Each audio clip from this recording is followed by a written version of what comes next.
Dear students, I am Dr. Rajiv Sapre and I am glad to say that this is 100th audio for you. Right? This is a very excellent academic exercise that I am doing and I am enjoying that. Because I am trying to explain mathematics in a very simple way. The chapters otherwise people find difficult. It's my honest effort to make mathematics easy, understandable. Obviously, there are some limitations whenever audio type of teaching is done. But as I have requested you that you sit with pen and paper, again and again listen those audios, these ideas will be very, very clear to you. So we are in 100th audio. I am thankful to all of you because if you have not given response to me, I could not have done all this work. So in this 100th audio, I will introduce you to another conic section or another conic which is called ellipse. We have seen that eccentricity idea is there. Eccentricity is what? It is a distance of the point from focus and distance of the point from directrix. Suppose P is that point, then S is the focus, so distance PS, and perpendicular distance PM, where M is the foot of perpendicular drawn from the point P on the directrix. This ratio is called eccentricity, PS upon PM. And if this ratio, as I told in the previous some audios, that if that E, that eccentricity E, this ratio is eccentricity and it is denoted by E. If it is equal to 1, it was parabola. Now, if that ratio is less than 1, then it is ellipse. Right? Because see, this ratio is the ratio of distances. So it will be definitely some real number. And real number, when you compare with 1, there are three possibilities. This is called law of trichotomy in real analysis. E will be equal to 1 or less than 1 or greater than 1. There is no fourth possibility. Okay, and so when you talked about E equal to 1, it was parabola. Now when you talk about E less than 1, it is ellipse. It is ellipse. Okay, so what is the definition of ellipse? Ellipse is the locus of a point P whose distance from the fixed point S bears a constant ratio E less than 1 to its distance from the fixed line D. The fixed point S is called focus and the fixed line D is called directrix, and this constant E, which is less than 1, is called eccentricity of the ellipse. Okay, and this is called as actually a focus directrix property of the ellipse. PS upon PM is equal to E less than 1. It was equal to 1 in parabola. So there we were saying PS is equal to PM. Here it is PS is equal to E into PM. This is the difference. Now, what is the standard equation of the ellipse? Standard equation, development of the standard equation of ellipse is it involves rigorous calculations, and by this limitation of audios, I cannot explain all those calculations. Because if you don't sit with pen and paper, then it's very difficult to understand. But still, okay, I will say finally that equation of ellipse, standard equation of ellipse is x square upon a square plus y square upon b square is equal to 1. X square upon a square plus y square upon b square is 1. And the value of b square, it is very important, value of b square is a square into bracket 1 minus e square. See here one thing, e is less than 1, right? So e square is less than 1. You take any real number less than 1, its square is still less than that. So 1 minus e square will be positive as e is less than 1. Right, and so we are multiplying that 1 minus e square by a square. So a square into 1 minus e square is b square, and so it is positive. And so equation of ellipse will be x square upon a square plus y square upon b square is 1. And what is the relation between b square and a square? It is b square is equal to a square into 1 minus e square. This is the standard equation of ellipse. Here we are assuming that a is greater than b. right? A is greater than B. That is what we are assuming. Now, uh, this parabola, this ellipse, x square upon a square plus y square upon b square is equal to 1, where a is greater than b. Now you can see here, about symmetry we will talk. In case of parabola, we saw that parabola is symmetric about x-axis. I am talking about standard equation. Here also this is the standard equation. X square upon a square plus y square upon b square is 1. So I can write x square upon a square as 1 minus y square upon b square, and if you calculate, it will be x is equal to plus or minus a into root of 1 minus y square upon b square. Also, you can write y as plus or minus b into root of 1 minus x square upon a square. This shows that for every value of y, we get two values of x which are negatives of each other. And for every value of x, there are two values of y which are negatives of each other. Hence, ellipse is symmetrical about both the coordinate axes. Ellipse is symmetrical about both coordinate axes. Are you getting this? Okay. Next thing is, let p x1 comma y1 be the point on ellipse. So it will satisfy the equation. I am talking about standard equation where a is greater than b. And equation is what? X square upon a square plus y square upon b square is 1. Now suppose p x1 comma y1 is the point on that ellipse. Then what you will get? X1 square upon a square plus y1 square upon b square is 1. But then this x1 square also I can write as minus x1 bracket square. And y1 square I can write as minus y1 square.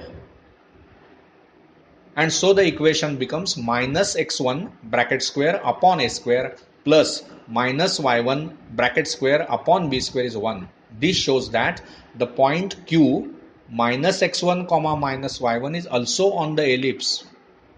In this case, we say that ellipse is symmetrical about the origin 0, 0. Also, the midpoint of the chord PQ is origin 0, 0. In other words, every chord of the ellipse passing through the origin is bisected at the origin. Right? In this case, we say that origin is the center of the ellipse. Hence, ellipse is central conic. Parabola has no center.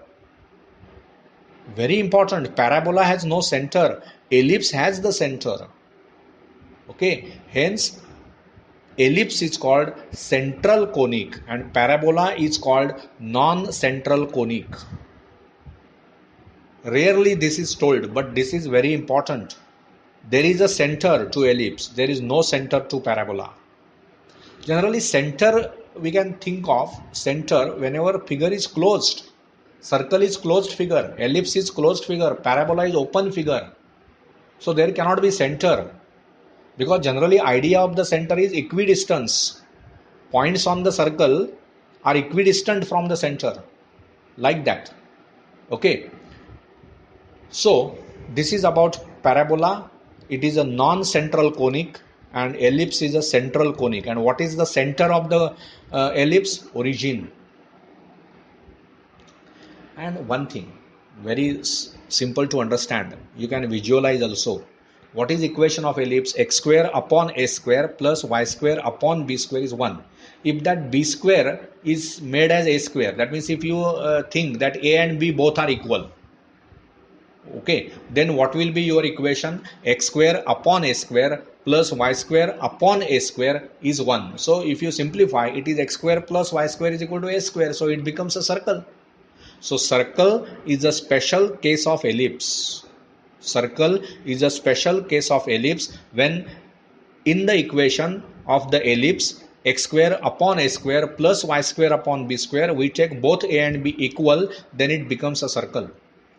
Right? So circle is a special case of ellipse. Now what are vertices and axes of the ellipse? The coordinate axes are the axis of symmetry of the ellipse. Both x and y axis are axis of symmetry. The points in which these axes meet, okay, those points are called vertices of ellipse. So parabola has only one vertex, but ellipse will have 4 vertices. You consider the equation of ellipse, x square upon a square plus y square upon b square is 1. Now where it cuts x axis, you have to calculate x intercepts of this ellipse. Put y 0. You know, to find x intercept of any curve, you have to put y 0 in the equation of the curve. So here when you put y equal to 0, your equation reduces to x square upon a square is 1. So x square is equal to a square and x will be plus or minus a. So a comma 0 and minus a comma 0 are the points of the intersection of the x-axis with ellipse. Similarly, if I want to find y intercepts, you will put x is 0 and you will find y is equal to plus or minus b. So 0 comma b and 0 comma minus b will be the intercepts of ellipse on y-axis. So in short, capital A comma 0, capital A dash minus a comma 0, b 0 comma b and b dash 0 comma minus b are the vertices of ellipse. There are 4 vertices to ellipse. And this distance between the two vertices a and a dash, which are on x-axis, it is called major axis. Okay, whenever your ellipse x square upon a square plus y square upon b square is 1, and if a is greater than b, the distance between a and a dash, okay, it is 2a and it will be called as a major axis of the ellipse. And b dash on y-axis 2b, that distance, it is called minor axis of the ellipse. What is minor axis? 2b. What is major axis? 2a. What is semi-major axis? A. What is semi-minor axis? B. Semi means half. Semi-circle, you know, half of the circle. Semi-luxury, so it is not whole luxury bus, it's semi-luxury. Some attributes of the luxury bus are there, that is why it is semi-luxury. So here it is semi-major axis, semi-minor axis. Semi means half. So what is the length of major axis? 2a. So what is length of semi-major axis? A. What is length of minor axis? 2b. So what is length of semi-minor axis? Just b. Right? This is the important part of the chapter ellipse. Now what are the foci and directrices? You know, parabola has only one focus. Ellipse will have two focus. Two focuses. It is not called focuses. Plural of focus is foci. So two foci, two directrices you will have. So see, now you know that AE comma 0 is the focus of the ellipse. You should know this. AE comma 0 is the eccentricity. And x square upon a square, y square upon b square is 1. So you get a and b by that equation of ellipse. So AE comma 0 and minus AE comma 0 are the foci of the ellipse, and x is equal to a upon e and x is equal to minus a upon e are the directrices of the ellipse. Okay, now as in parabola, here also what will be the extent of the ellipse? From the equation x square upon a square plus y square upon b square is 1, we get x square upon a square is 1 minus y square upon b square, and y square upon b square is 1 minus x square upon a square. Now as y square upon b square is always greater than or equal to 0, okay, x square upon a square will be less than 1. Similarly, y square upon b square will be less than or equal to 1. And so from that it follows that minus 1 is less than or equal to x upon a less than or equal to 1. And also minus 1 is less than or equal to y upon b less than or equal to 1. See, when you know that x square is less than or equal to 1, what is x? It lies between minus 1 and plus 1.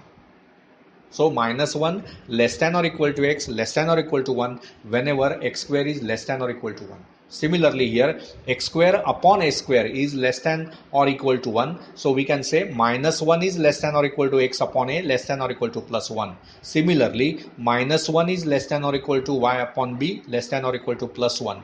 And so minus a cross multiplying.